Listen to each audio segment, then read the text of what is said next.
이라고 되어 있고요. 밑에 봅시다. 아, 그래요. 판소리 5마당 중에 하나인 흥보가의 사설이 문자로 정착된 조선 후기의 판소리계의 소설입니다. 오해하면 안 돼. 소설이야, 소설.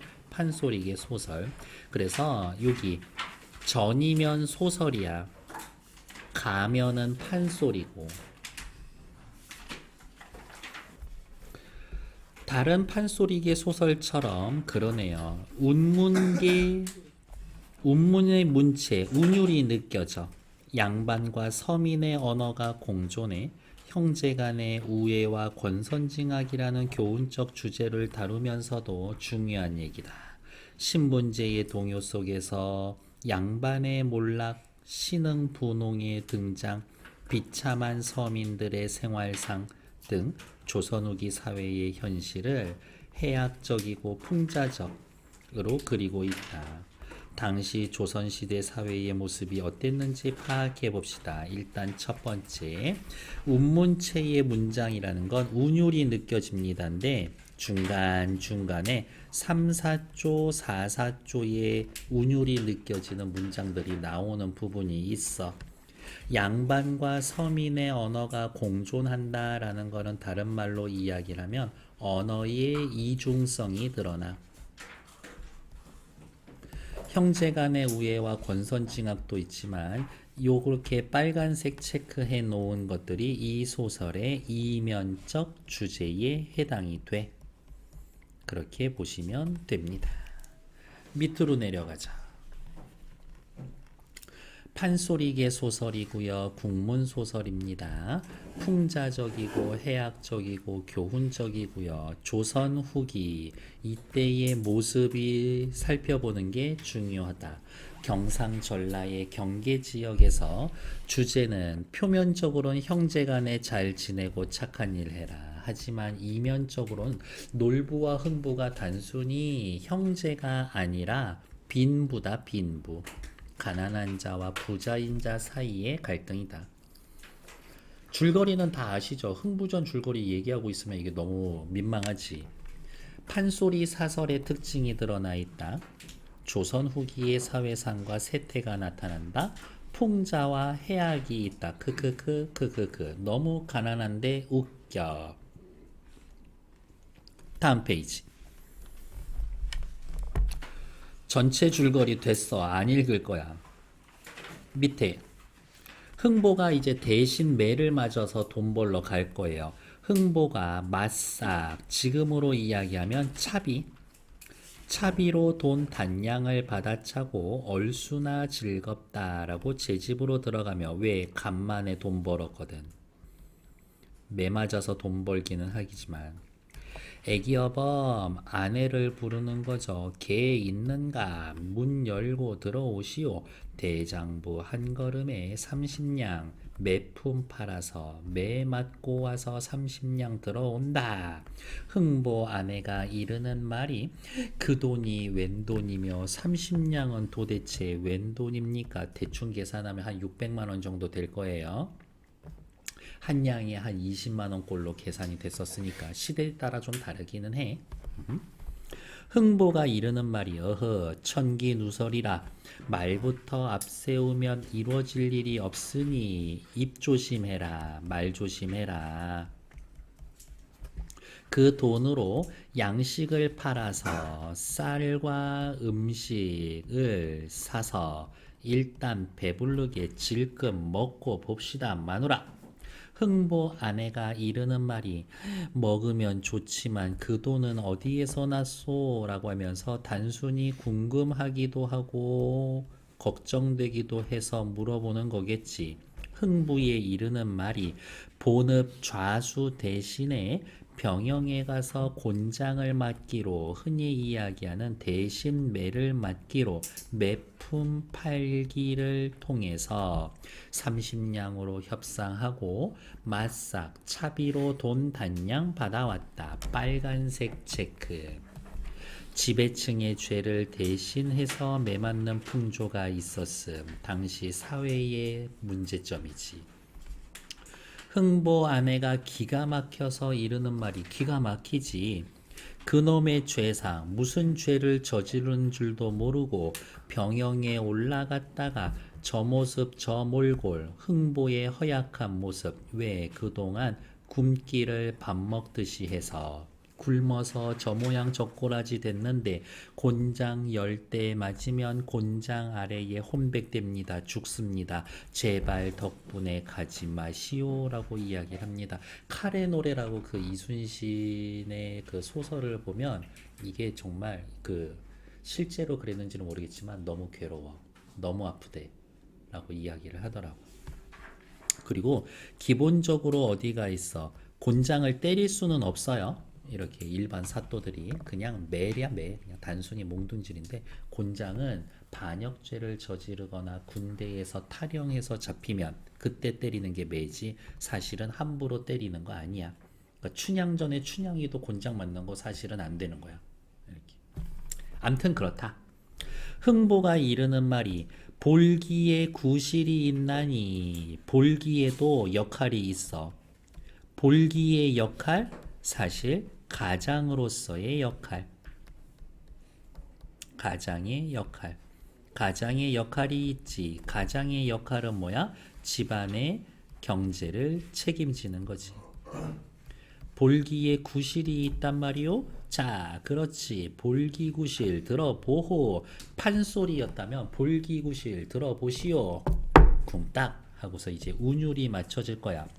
이 내 몸이 정승되어 평교자에 앉아볼까? 육판서 하였으면 초원 위에 앉아볼까? 라고 하면서 이게 바로 앞 페이지에서 봤었던 운문체 3, 4조, 4, 4조 의 율격으로 나타나 있고 이러한 운문체가 나타나는 이유는 마저 판소리의 영향을 받아서 그런 거지. 판소리계 소설이군 이라고 확인.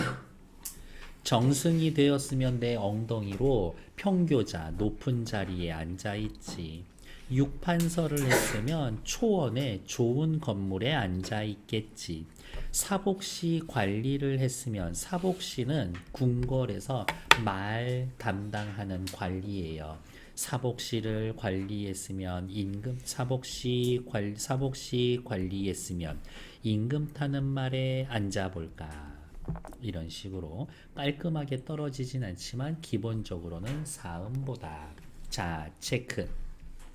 볼기의 구실에 대해 장황한 사설이 이어질 것이다. 독자의 관심을 유도하면서 판소리계 소설임을 알 수가 있다. 판소리계 소설에서는 노래를 부를 거예요. 보통 노래를 부르는 부분에서는 긴장시키는 부분이 들어가기는 합니다. 라고. 그래서 휘몰이 정도는 아니더라도 그 정도로 빠른 뭐 중몰이나 중중몰이 정도로 들어갈 거예요. 다음 페이지. 팔도 감사하여 선화당에 앉아볼까. 각읍 수령해서 좋은 가마에 앉아볼까. 좌수 별감하여 향사당에 앉아볼까. 이방호장에서 작청에 좋은 자리에 앉아볼까. 소리를 잘하는 명창이 되어 크고 넓은고 좋은 집 양반 앞에 앉아볼까. 풍류호걸 술 잘 먹고 잘 노는 영웅호걸이 되어서 기생집에 앉아볼까. 기생이 되어서 가마 안에 앉아볼까. 많은 돈 벌어서 부담롱 싣고 사는 사람 타고 다니는 말 그냥 장사하는 말을 앉아 타볼까 라고 하면서 여기까지는 문장의 구조가 반복 뭐뭐뭐뭐 열거 반복 중에서도 대꾸 다시 장황하게 말을 하고 있어. 요거 원래는 좀 짧았을 수도 있어. 그런데 일부러 이 부분 재밌으니까 길게 늘려놨을 수도 있지. 그래서 그런 걸 뭐라고 하냐? 장면의 극대화라는 표현을 써줍니다. 장면의 극대화가 일어난 부분. 나중에 이 장면의 극대화는 또 어디에서 일어날 거냐? 박탈 때. 이럴 때 나올 거예요. 쓸데없는 이내볼기. 왜 나 되게 하찮은 신분이라서, 사실은 양반이지만 하찮은 신분이라서 좋은 자리에 못 앉아. 좋은 자리에 못 앉아. 그러니까 볼기를 좋은 자리에 앉아 쓰는 게 아니라 매맞고 돈 버는 용으로, 돈 버는 용도로 내 엉덩이 쓸 거야. 그러니까 내 엉덩이 눌려서 뭐해? 매품이나 팔아먹지. 야씨, 너 팔다리 멀쩡한데 집안에 처박혀 있지 말고 가가지고 저기 물류센터 가가지고 짐이나 날라 임마. 이런 느낌? 물류센터 하시는 분들 비하하는 거 아니에요. 그분들이 나를 얼마나 행복하게 만들어 주시는지. 판소리계 소설의 특징. 빨간색으로 별표. 구전되다가 글로 정착이 됐습니다. 많은 이본, 버전, 다른 버전이 생깁니다. 사사조, 사음보 연속체 나타납니다. 양반층, 평민층 언어로서 어디가 있어? 양반층과 평민층 언어의 특징이 존재합니다. 이 말은 양반들이 쓰는 한자어도 많이 등장하고 일반 평민들이 쓰는 일상어와 비속어도 많이 사용되고 특정 장면을 극대화해서 독자의 흥미를 유발합니다. 다음, 서술자가 직접 사건에 개입해서 평가하는 방식이 나타납니다. 이 부분은 나올 때마다 찾고 별표할 거다. 작품에 나타난 조선 후기 사회상, 저는 이게 제일 중요하다고 봅니다. 첫 번째, 돈으로 자신의 죄를 뒤넘기려는 물질주의적 가치관. 매품을 팔아야만 생계를 유지하는 가난한 평민들의 삶. 죄를 지은 놈이 벌받지 않는 부패한 사회상. 흥보 양반이에요. 양반이지만 가난한 사람들이 존재했음을 흥보의 매품팔이를 통해서 알 수가 있다. 다음 페이지. 흥보의 자식들이 벌떼같이 나와서 앉아있다. 비유적 표현. 아버지, 말씀 좀 들으쇼. 호사가 큼직하오. 그래, 내일 병영에 가신다 하니 나 오동나무로 만든 철병 하나만 사다 주시오. 라고. 검붉은 빛이 나는 구리로 만든 병, 술병 하나만 사주세요, 아버지. 이거야. 그랬더니 흥보가 얘기합니다. 그 술병 하면은 이렇게 술병에 끈이 달려 있겠지? 그 끈 어디다 묶어? 옷에다가 이렇게 해서 묶겠지. 그랬더니 흥부가 얘기합니다. 참네. 고이를 벗은 놈이 어디에 찰라고? 옷도 없는 놈이 어디다 찰라고? 아버지, 저 애플 펜슬 하나만 사주세요. 아이패드도 없으면서 이런 이야기 하는 거지. 귀민머리에다라고도 찰 거고요. 생갈비를 뚫어서라도 찰 거니까 그냥 좀 사다 주세요. 말도 안 되는 소리 하고 있네. 지금 이 어디가 있어? 자식놈들은 아버지가 매 맞아서 돈 벌어오는데 술병 사주세요라고 이야기할 만큼 철없어. 갈비를 뚫고 차를 거예요. 크크크 해학적이지 이런 부분이. 또 한 놈이 나오면서 말하기를 아버지 나는 남수주 비단으로 만든 큰 창옷 한 벌 사다 주세요. 이 큰 창옷은 외투야 외투. 고이를 벗은 놈이 옷다 입게 팬티도 없는 놈이 무슨 코트 같은 소리 하고 있어. 이 이야기인 거지. 흥보의 큰아들이 나 앉아서 동생들을 꾸짖는데 야 정신 제대로 박힌 놈인가?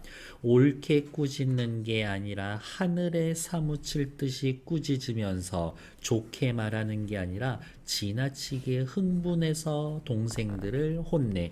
에라이 이 심하군 이런 후레 자식 놈아. 배운 데 없이 죄풀에 막자라 교양 없는 사람을 낮잡아 모르는 말인데 이런 후레아들아라고 하면은 아버지도 망난이라는 아버지도 쓰레기란 얘기인 거잖아. 이거 따지면 패드립이야. 그렇잖소. 아버지, 나는 담비 가죽의 탕평채의 모초랑 한 포단 허리띠 비단 주머니 당팔사 끈을 꿰어서 쇠거울 돌거울 넣어주시오. 위로 올라옵시다. 체크할까요? 오동철병 얘네들한테 쓸모없어. 남수주 비단으로 만든 큰 창옷 한 벌 쓸모가 없어. 담비 가죽이 어쩌고 저쩌고 이러한 것들 생전 쓸모없어. 이런 거지. 찢어지게 가난한 입장에 아버지 애플 펜슬 사주세요. 아버지 새로 나온 아이폰 사주세요라고 했더니 큰형이 나서서 얘기하는 거지. 이 새끼들 니들 미쳤냐? 아버지 저 페라리 한 대만 사주세요. 느낌은 요 정도로 오는 거지. 정신 나간 소리 하는 거지. 동생들을 꾸짖은 뒤 불필요한 물건을 가장 많이 요구합니다. 해악성 옆에다가 또 쓸까요? 크크크. 흥보가 이르는 말이 아이고 네가 아무것도 안 찾을 듯 아무것도 살달라고 했지 않을 줄 알았는데 단계를 높여서 하는구나. 너희 놈들이 내 마른 볼기를 대송방 돈 나오는 걸로 알고 있는 놈이구만. 아유 아들놈들이 이렇게 철이 없을 수가 있다니. 철없는 자식들에 대한 탄식. 흥보가 이러는 맘이 애기어멈 암튼 그리 아쉬워. 나 매 맞으러 가니까 알고 있어. 금방 갔다 올게. 흥보가 병영을 내려가는데 일단 아픈 거는 알거든. 탄식하면서 내려간다. 도로는 끝없는데 병영의 성중은 어디인가. 조자룡이 강을 건너던 말이 있으면 그 말이라도 타고 올 텐데 몸이 고생스럽지만 조그마한 내 다리로 오늘 가다 어디에서 자고 내일 가다 어디에서 잘 것인가. 제갈공명이 쓰던 축지법을 배웠으면 이제 가겠지만 며칠 만에 가겠단 말입니까? 라면서 탄식이 나타나 있고 이게 만약에 판소리였다면 아주 느린 장단, 진양조로 처리가 됐었을 것이다 라고 확인. 며칠 만에 당도했더니 영문이 엄습하다. 지금으로 따지면 법원이랑 경찰서랑 뭐 이런 게 섞여 있는데야 죄인들 이제 담당하고 관리하고 쳐다보니 대장이 지휘하는 깃발이요 내려다보니 순시하는 깃발이로다. 요만큼 문장이 쳐다보니 누가 뭐하는 깃발이요 내려다보니 뭐하는 깃발이로다 라고 하면서 대꾸 도군레의 칠해를 보시오. 죄인을 다스리던 병졸의 우두머리의 옷차림을 보시오. 산짐승 털벙거지에 남일광으로 비단으로 안을 받쳐 입고 갓근고리와 밀화 귀를 따은 궁초로 만든 갓근 잡아매고 관디협수 군복 뒤에 배를 눌러매고 날랠 용자 딱 붙여놓고 흥보 앞에 나서니 도근레의 칠해 보소 쿵짝이라고 하면서 요 구절도 판소리의 흔적이 남아있는 거죠. 다음 산짐승 털버거지에 여기에서부터 글자를 떡 붙이고 까지는 인물의 외양묘사. 흥보 앞에 나서서 이놈 거기에 앉거라. 위압적이야. 흥보가 속마음으로 내가 분명 저승에 들여왔나 보다. 아우 무서워. 문간에 들어갔더니 사람들이 4~5인이 앉아있는데 흥보가 들어가며 안녕하시오. 어이 그러쇼. 거기 뉘시오. 나 말이오. 조선에서 제일 가난한 흥보를 모르시오. 이제 이 이후로 무슨 얘기 나올 거냐면 가난 배틀이 붙을 거야. 내가 가난하니까 내가 먼저 맞아야 돼 라고 하면서 가난 배틀이 날 거예요. 한 놈이 나섰더니 장자 부자야. 부자나리께서 뭐하러 여기 와 계시오? 이 한 놈이 하고 싶은 얘기는 뭐야? 흥보, 너에 비하면 내가 더 가난해. 흥보가 깜짝 놀라서 거기 뭐하러 왔소? 혹시 설마 나처럼 매품 팔러 오셨는가? 나는 평안도 사방동 동방풍촌서 사는 솔봉예비요. 나 모르쇼? 솔봉예비는 뭐라고? 나 25대째 가난해. 이 시절에는 30년을 한 세대로 보거든요. 이 시절에 애를 빨리 낳았으니까 20년이라고 할까? 20년이라고 해도 어떻게? 우리 집 500년째 가난한 우리 집. 이렇게. 매품 팔러 왔어. 또 한 놈, 김딱지기라는 사람이 나오면서 나는 경상도 문명의 제일 가난으로 25대, 나는 46대째 호적도 없어. 남의 집에서 겹방살이 하고 있는 김딱지기지. 그랬더니 또 한 놈이 나서면서 이번에 매품은 순서 먼저 온 순서대로 선착순이라고 하던데 그리합시다. 저분은 언제 오셨소? 라고 했더니 아이고 나 온 지가 지난 장날에 아침 먹기 전에 동뜰 때 왔소. 적어도 5일장으로 따지면 나 5일 전 새벽에 왔어. 이거야.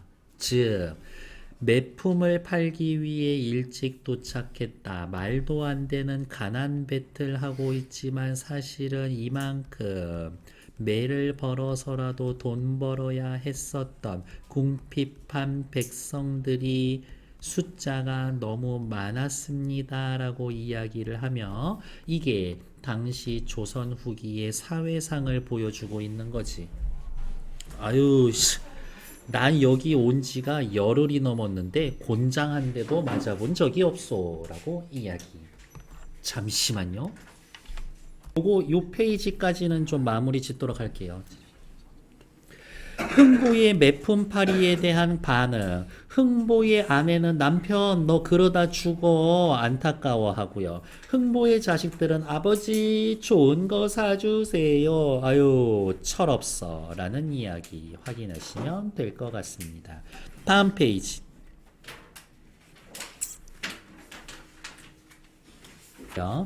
흥보가 이르는 말이 그러지 말고 그러면 서로 자랑해서 아무라도 제일 가난한 사람이 팔아서 가보자. 너도 네가 제일 가난해. 너도 네가 제일 가난해 라고 하는데 좀 세부적으로 한번 얼마나 가난한지 얘기해 보자고. 그 말이 옳다 하고 저분의 가난은 어떠시오 라고 하면서 옆에 그냥 이런 말로 퉁쳐서 설명하죠. 가난자랑 이거지. 저분의 가난함 어떤지 살펴봅시다. 자, 내 가난함 들어보시오. 집이라고 들어가면 사방 어디로도 들어갈 작은 곳이 없어. 달리는 벼룩이 쪼그려 앉을 데다가 없고 삼순 30일 동안 구식 9끼 먹어본 내 아들이 없어. 집이 있는데 우리 집 요만해. 벼룩도 쭈그려 있어야 될 만큼 작아. 또 한 어디가 있어? 1번 후보. 우리 집 작아. 30일에 9끼 100끼 못 먹어. 두 번째 사람이 나서서 가난을 이야기합니다. 내 가난은 남들과 달라. 2대째 내려오는 광주산 사발 하나 선반에 얹은 지가 8년째야. 우리 집에 밥그릇 국그릇 합쳐서 그릇이 하나밖에 없어. 8년째. 밥 못 먹는다는 얘기지. 여러 날 내려오지 못하고 아침 저녁으로 눈물만 뚝뚝 짓고 우리 집 부엌에 쥐가 밥풀이라도 하나 주우려고 다니다가 다리에 가래토시 서서 종기 터트리고 누운 지 석 달이 되었어. 우리 집은 쥐새끼가 먹을 쌀 한 톨이 없어. 이렇게 이야기. 근데 표현이 좀 웃기지. 쥐가 주워 먹을 밥알이 없어 밥알 주워 먹으러 다니려다가 다리에 가래토시 서서 종기를 터뜨려. 이게 안 쓰던 근육 엄청 많이 쓰잖아. 근데 여기 허벅지에 피부가 볼록볼록 올라오거든. 종기처럼 그렇게 돼 있어. 우리는 쥐가 그래. 이야기. 그랬더니 김딱직씨 세 번째 후보가 나타납니다. 야, 니네들 가난 나한테 비하면 장자 부자야. 니들 가난하지도 않으면서 자, 내 말 잘 들어. 조그마한 한 칸 초막에 발뻗을 길이 전혀 없어. 우리 아내와 내가 둘이 앉고 누워 있으면 내 상투는 울타리 밖으로 우뚝 나가고 우리 아내 궁둥이는 담 밖으로 알궁둥이를 보이니 집이 요렇게 있어. 우리 아내랑 나랑 있으면 이렇게 내 다리는 쑥 나오고 우리 아내의 엉덩이는 요렇게 툭 튀어나와. 동네에서 숨바꼭질하는 얼라들이 꼬맹이들이 이렇게 돌아다니다가 이게 뭐야 하면서 여기 찰싹찰싹 치고 다녀. 그렇게 우리 아내의 궁둥이 치는 소리가 4월 8일 관등절날 소리 같고 집에 연기가 나지 않은지 나 집에서 밥해 먹은 지 3년이 되었소. 좌우 들으신 바 내 신세가 어떠하시오? 아무 목득에 아들놈도 못 팔아갈 테이니 라고 이야기를 하면서 1, 2, 3등 내가 제일 가난해 라고 이야기를 했는데 아이코 세 번째 이야기했던 이놈 누구 김딱직 씨가 아주 거기에서 계정 1등 먹었더라 라면서 자 여기 빨간색 체크 고전소설 서술자의 개입 있다라고 그랬죠? 서술자가 개입해서 인물을 평가합니다. 흥보가 숨숨 생각해봤더니 아무리 흥보라도 저 사람이 나보다 더 가난한 것 같아. 그래서 어느 차례가 돌아올 줄 몰라서 됐다 니들 내가 맞을 매품을 니들이 팔아서 가시오 난 돌아가오 라고 하면서 매품 팔기를 포기하고 집으로 돌아갈 겁니다. 아들들의 반응은 나오진 않지만 아내는 천만다행이라고 좋다고 생각해. 하직하고 돌아오는데 탄식합니다. 왜? 나는 매품도 팔지 못하는 인간이구나. 매품도 팔지 못하는구나. 흥보 아내의 거동 보소 서술자의 개입. 왈칵 뛰어내려 들어서 흥보의 소미를 움켜잡고 듣기 싫을 정도로 크고 서럽게 울면서 남편 맞고 온 거야 라고 하려고 했었는데 어머 울지 말어 어머 울지 말어 영문에 들어갔더니 세상에 가난한 놈들이 모두 모여 있어서 야 내 가난은 거기에다 비하니까 부자더라고. 조선 후기 사회상 가난한 자들이 많았다. 매도 못 맞고 돌아왔어? 흥보의 아내가 이 말을 듣고 얼씨구나 즐겁다. 우리 난곤 병영에 갔다가 매를 안 맞고 돌아왔다. 아 다행이다. 걱정했다. 다행이다. 안심이다. 이런 영화가 또 있다던데 또 있을까? 배고픔을 생각하면서 음식 노래를 불러보자. 무슨 밥이 좋을까? 보리밥이 좋거든. 무슨 국이 좋을까? 비지국이 좋거든. 노래로 슬픔을 배고픔을 잊고 있네요. 아, 노래를 불러야 배고픔을 잊을 수 있어? 가난한 처지로 인한 슬픔이 극대화되어 있다. 음식을 맛있게 해서 먹으려면 게장국에 늙은 호박 넣고 숭늉에 고춧가루 치고 들기름을 많이 쳐서 사곰은 괴곰이 먹을 만하고 이만큼 배고플 때에는 들깨 깻목을 두어서 둘레를 치고 찬물 대사발쯤 먹으면 든든거든. 마치 이런 느낌? 무인도에 들어가 있어. 먹을 게 하나도 없어. 아씨 돈가스 먹고 싶다. 돈가스 안에다가 치즈 넣고 그 튀김 묻혀가지고 자글자글 끓여가지고 김이 나올 때 썰어서 먹으면 완전 맛있는데 지금 그렇게 그냥 정신승리하고 있는 장면.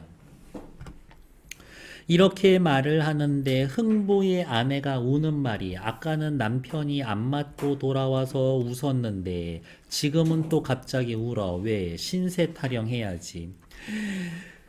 그 중에 가장 애중 자식 배골리고 못 입히는 내 서러움을 말하자면 피눈물이 반죽이 되면 아황여영이라고 하는 역사적 인물들의 서러움이고 황곡가를 지어내던 왕소군의 서러움이고 장신궁중 꽃이 피니 반처벼의 서러움이고 옥으로 장식한 장막 속에서 죽으니 우미인의 서름이요 목을 잘라서 절개를 지켜 죽으려고 했더니 하시 연려의 서름이지 라고 하면서 여기에서는 아황여영, 왕소군, 반처벼, 우미인, 하시연려 얘네들 노란색으로 칠한 사람 공통점 뭐예요? 서름을 당하고 죽은 중국 고사 속의 인물들.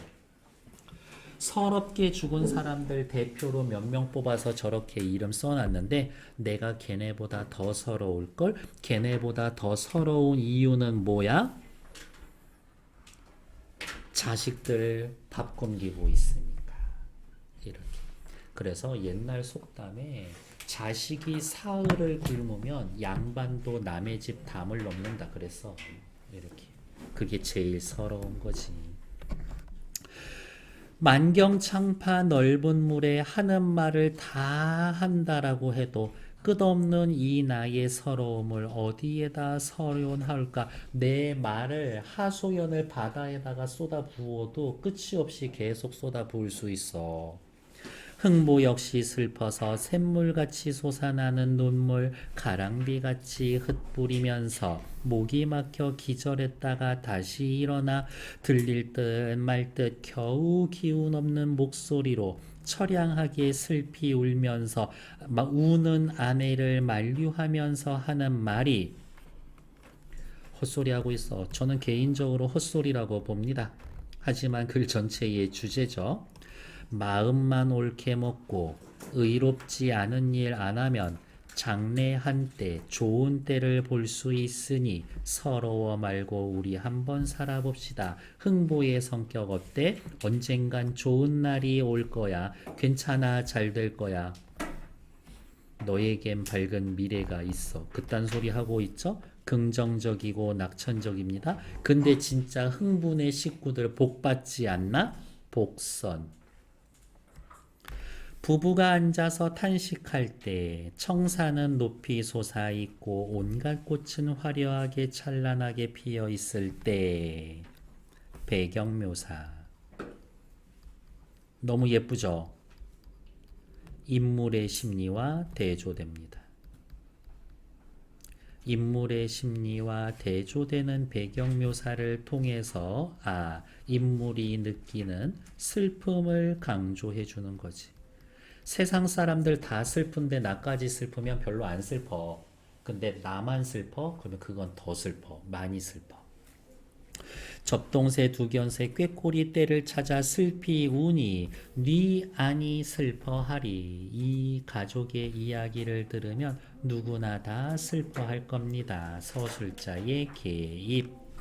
밑에 가난을 자랑하는 장면의 가난을 과장해학적으로 표현해서 웃음을 유발합니다. 근데 실제로 웃음 나오는 상황은 아니야. 당시 이 정도까지는 아니지만 가난한 사람들 많아. 당시 사회상을 비판합니다. 다음 페이지. 흥보의 상황은 어떻습니까? 매맞을 만큼 가난해요. 매품을 팔 때 흥보의 아내는 안타까워하지만 아들들은 아버지 선물 사다 주세요. 매품을 팔지 못한 이유는 가난한 사람이 매품을 먼저 팔자라고 해놨는데 자기보다 더 가난한 사람이 많다라는 걸 알게 되어서. 저는 2번이 더 중요하다고 봤죠? 당대 사회상에 대해서 이야기해주면 돈으로 죄를 대신한다. 물질주의 가치관.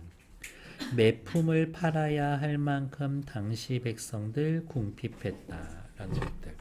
몇 년 됐는데 한 3, 4년 됐나? 중학생들한테 너 돈 줄 테니까 얼마면 남 대신 징역 갈 수 있어? 라고 해놨을 때 한 1억이면 가겠다는 애들이 한 30%는 되던데 이렇게 얼마면은 한 감옥에서 한 1억 정도 한 1년 정도 있을래? 뭘 고민해 싫어요 해야지 한 400억이면 또 얘기 달라. 나도 좀 고민할 것 같은데 그 정도면 이렇게 딸 아빠 1년 동안 잠깐 어디 지방에 좀 갔다 올게 하고 아니야 돈으로 할 수 있는 거 아니야. 근데 400억이면 또 다른데. 다음 물건을 사달라고 떼쓰는 장면, 가난 자랑하는 장면, 과장 반복 흥미를 느끼게 고통스러운 현실을 웃음으로 극복할 수 있게 해학적. 다음 페이지. 흥보가를 바탕으로 한 겁니다. 다음 구절의 표현상의 특징 살펴봅시다. 우리 아까 했던 거야. 그렇지. 볼기구실 들어보소. 이내 몸이 정승되어 평교자에 앉아볼까. 육판서 하였으면 초원 위에 앉아볼까. 뭐 하면 뭐 할까. 1번 유사한 상황을 나열. 들어보소. 쿵짝 관심을 환기하는 어휘. 전체적으로 사음보 율격 확인하시면 된다. 밑으로 내려오죠. 중세에서 근대로 이어집니다. 흥보전의 주제 형제끼리 사이좋게 잘 지내라가 있고 권선징악 있고 이면적으로는 빈부의 갈등을 주제로 삼고 있다 정도. 결국에 오른쪽 이 말 너무 좋다. 어떻게 보면 대놓고 사회 비판하는 얘기를 드러내고 하는 거잖아요. 왜? 우리 그 정도 말 못해? 평민의식이 성장하게 된 거다. 밑에 나와 있는 누앙사는 이렇게 잘려 있는 거 보는 거는 의미가 없습니다. 패스. 다음 오케이 딱히 볼 거 없고 일단 정치.